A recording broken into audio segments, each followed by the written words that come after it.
ناظرین ایک بار پھر خوش آمدید. اور سوال ڈاکٹر صاحب وہی کہ 600-700 سال کی حکومت ہے. کہا جاتا ہے کہ جو بڑے سیکولر تھے، یہ تھے وہ تھے.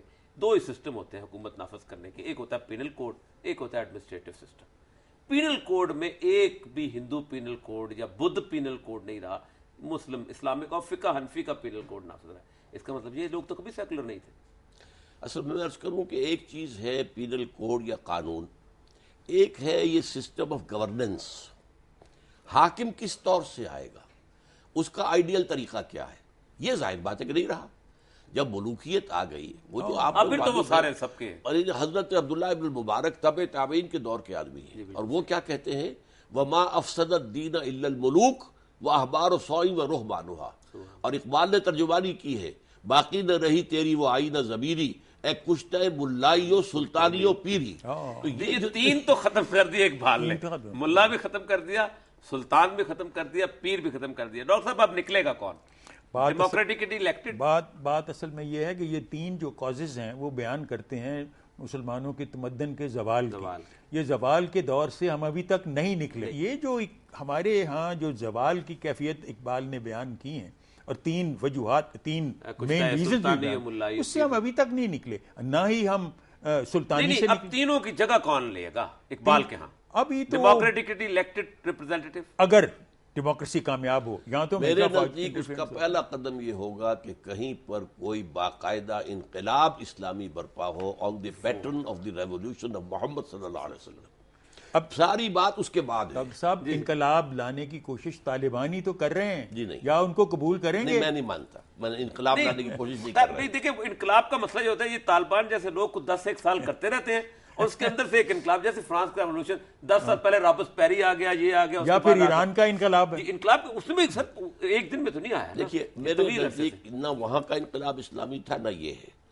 اسلامی انقلاب کے لیے پہلے ایک ایسی جماعت کا تیار ہونا جو ایک فلسفے پر، ایک نظریے پر گہرا ایمان اور یقین رکھتی ہو، پھر ان کا منظم ہونا، جماعت بننا. جب تک ریولوشنری پارٹی نہ ہو، ریولوشن کیسے آئے گا؟ لیکن مسئلہ نہ تو یہ مراحل ایران میں طے ہوئے، وہ تو اپنی فقہ کے اوپر انہوں نے جو اپنے ہمارا مسئلہ یہ ہے کہ ہم آج تک نظمہ سے باہر نہیں نکل سکے. اور اقبال بھی وہی ہے کہ شب پیشے خدا بگریستم زار مسلمانہ چرا زارند و خارن، کہ رات بڑا رویا میں، اور حل یہ کہ دل دارند محبوب ندان، دل رکھتا ہے محبوب. یہ محبوب کو آنے کی توقع لگتی ہے آپ کو کہ لازماً آئے گا، اس لیے کہ اس کی پروفیسی ہے حضور کی صلی اللہ علیہ وسلم. یہ تو ہونا ہے. یعنی حضور کو جو بھیجا اللہ نے، کسی اور نبی کے لیے یہ الفاظ قرآن میں نہیں آئے جو حضور کے لیے 3 مرتبہ ہیں. هو الذی ارسل رسولہ بالہدی ودین الحق لیظہرہ علی الدین کلہ. یہ الفاظ نہ نوح کے لیے، نہ ہود کے لیے، نہ صالح کے لیے، نہ ابراہیم کے لیے، نہ موسیٰ کے لیے، نہ عیسیٰ کے لیے. فدن یہ کام پہلی مرتبہ پھر کیا ہے حضور نے عرب کے اندر انقلاب برپا کیا. پھر وہ انقلاب پھیل رہا تھا کہ ایک فتنے نے آ کر اس کو اندر سے سیبوٹاج کیا ہے. لیکن حضور کی پروفیسی ہے کہ اس دنیا کے خاتمے سے پہلے پوری دنیا میں وہ نظام آ کر رہے گا. لیکن اس سے پہلے ابھی مسلمانوں پر بہت برا وقت آنا ہے، ہمیں بڑی سزائیں ملنی ہیں. کیونکہ ہم نے، اگرچہ ہم کولونیلزم سے آزاد ہو گئے، لیکن کسی ایک ملک نے بھی اپنے ہاں اسلام کو اور قرآن کے نظام کو جو ہے اپنی بنیاد نہیں بنایا. جو آزاد ہوا یا ماسکو کی طرف سے رخ کر لیا اور یا قبلہ بنا لیا واشنگٹن کو. اس کی ہمیں سزا مل رہی ہے. ضربت علیہم الذلۃ والمسکنہ، جو کبھی یہود کا معاملہ تھا، آج امت مسلمہ کا معاملہ. وہ جو نبی پاک صلی اللہ علیہ وسلم کی حدیث ہے نا کہ ساری امت، سارے لوگ ایسے تم پر ٹوٹ پڑیں گے جیسے بھیڑیے جس میں بھیڑوں کے گلے پہ ٹوٹتے ہیں، وہی کیفیت ہے ہماری. اس کے اندر سے وہ معاملہ تو آ چکا. وہ تو جب یورپین کولونیلزم آیا ہے اس کے اندر یہ ہے کہ حضور نے فرمایا تھا کہ ایک وقت آئے گا کہ دنیا کی قومیں تم پر ایک دوسرے کو دعوت دیں گی کہ آؤ یہ دسترخوان بچھ گیا ہے، آؤ کھاؤ. یہ ہوا ہے پہلی جنگ عظیم کے بعد، جیسے ٹکڑے کیے گئے ہیں اس طریقے سے جی ہاں اس کے، اور وہ سب کے سب بانٹ لیے آپس میں انہوں نے. لیکن یہ دوسرا دور آنے والا ہے جس کی حدیث صحیح جو ہے بخاری کی، وہ کیا ہے کہ عیسائی تم پر 80 علم لے کر حملہ آور ہوں گے، ہر علم کے نیچے 12,000 فوج ہوگی، 9.5 لاکھ، اور اس کی تیاری ہو رہی ہے. یہ جو لاسٹ کروسیڈ ہے اس کے بارے میں ایک بات اگر آپ کو بتا دوں، یہ جو ہوا ہے 9/11 اس سے 1 مہینے پہلے کا رسالہ ہے دی فلاڈلفیا ٹرمپٹ. یہ وہاں کے جو پروٹیسٹنٹس کا سب سے بڑا رسالہ ہے. ان کے جو ہے ٹیلی ویژن اسٹیشنز ہیں اور یہ چینلز چلتے رہے 24 گھنٹے. اس میں آپ اندازہ کیجیے، اگست، یہ ستمبر میں واقع ہو رہا، اگست میں وہ لکھ رہا ہے، اس کا لیڈر، اس کا ایڈیٹر جیری فلیشر، وہ لکھتا ہے many people think that crusades are a matter of the past, over forever, but they are wrong.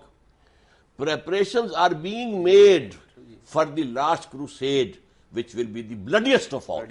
جی درست، یہ بات صحیح ہے. جو مالٹا کا جو ہے جو بلیک واٹرز کا، وہ بھی وہی سے لیتے ہیں. لیکن یہ کہ وہ ایک مہینے پہلے کہہ رہا ہے، اس کے بعد یہ ہوا 9/11، خود کروایا ان کا وقتوں نے.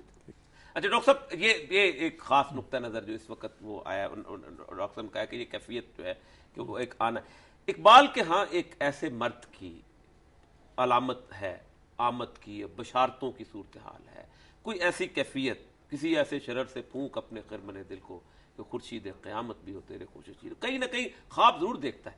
چوں چراغ میر اسد، وہ جو ایرانی جو ہے بڑا خوبصورت ایک شعر پڑھتے ہوتے تھے کہ میر اسد مردے کہ زنجیر غلامہ بشکنت، دیدہ مزروزنے دیوار زندان شما.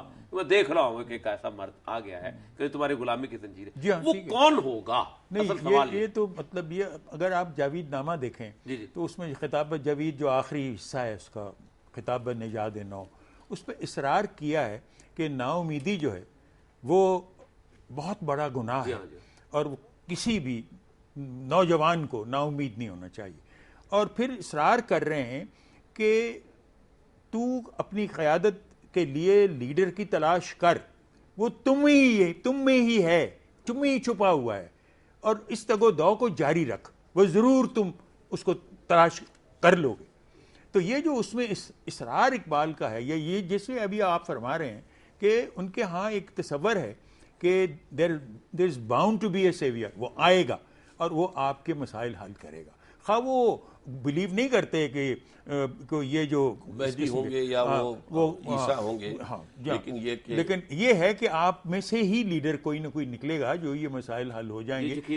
لیکن اصرار اس بات پر کرتے ہیں کہ نا امید نہیں ہونا. نا امید، اور اقبال کی ساری کی ساری جو امیدیں تھیں اس نئی نسل سے، اصل میں تو اقبال ہے ہی علامت اس دور کی کہ ایک انتہا کو پہنچ چکے تھے نا امیدی میں ہم. بالکل، پستی کا کوئی حد سے گزر نہ دیکھے، اسلام کے گر کر کے ابھر نہ دیکھے، مانے نہ کبھی کہ مد ہے ہر جذب کے بعد دریا کا ہمارے جو اترنا دیکھے. یہ ہمارا لوسٹ ایب تھا. ہاں، چاہے آپ ہاری لے لیں، چاہے آپ جو ہے اور لے لیں، وہ مرثیہ نوحہ. اقبال نے آ کر ایک نوحہ بھی کہا ہے، رولے اب دل کھول کر ہے دیدہ خونابہ بار، وہ نظر آتا ہے تہذیب حجازی کا مزار. وہ مرثیہ بھی کہا ہے. لیکن امید کتاب ملت بیضا کے پھر شیرازہ بندی ہے، یہ شاخ ہاشمی کرنے کو ہے پھر برگوبر پیدا. اور امید کا یہ عالم کہ یہ جو جہاں ہے معمور ہوگا پھر نغمہ توحید سے، یہ جہاں معمور ہوگا نغمہ توحید، شب گزیدہ ہوگی آخر جلوہ توحید، یہ جہاں معمور ہوگا. یہ جو ہے. جی ڈاکٹر صاحب بہت بہت شکریہ آپ کا، آپ تشریف لائے. ڈاکٹر صاحب آپ کا بہت بہت شکریہ. ناظرین، علامہ اقبال اور ان کی فکر اور ان کی سوچ تاریخ کا وہ روشن ستارہ ہے، افکار کی وہ مشل ہے جو صرف اس بر صغیر تک محدود نہیں ہے. پوری دنیا اس مشل سے روشنی لیتی ہے اور اس ستارے سے رہنمائی حاصل کرتی ہے. اور اقبال کا مطمع نظر کیا تھا؟ اقبال کی خوابوں اور امیدوں کے مرکز کون تھے؟ چون چراغ لالہ سوزم در خیابان شما، اے جوانان عجم جانے منو جانے شما. اے اس عجم کے نوجوانوں، تم ہی تو میری جان ہو، تم ہی تو میری آرزو ہو. جوانوں کو میری آہ سحر دے، پھر ان شاہی بچوں کو بالو پر دے. خدایا آرزو میری رہی ہے، میرا نور بصیرت عام کر دے. آج کا دن اقبال سے کے نور بصیرت سے ہدایت لینے کا دن ہے. آج کا دن اقبال کی اس خوابوں کی تعبیر کو عملی جامہ پہنا کو دور کی بات ہے، اقبال کے خوابوں کی اس تعبیر کی طرف قدم بڑھانے کا دن ہے. اور ایک ہی راستہ ہے، اب وہ یہ جو اقبال نے کہا تھا، کوئی ایک سجدہ جسے تو گراں سمجھتا ہے، ہزار سجدوں سے دیتا ہے آدمی کو نجات. چمی گویم مسلمانم بلرزم کتانم مشکلات لا الہ. اللہ ہمیں ہزار سجدوں سے نجات کی توفیق عطا فرمائے. اجازت دیجیے، اللہ نگہبان.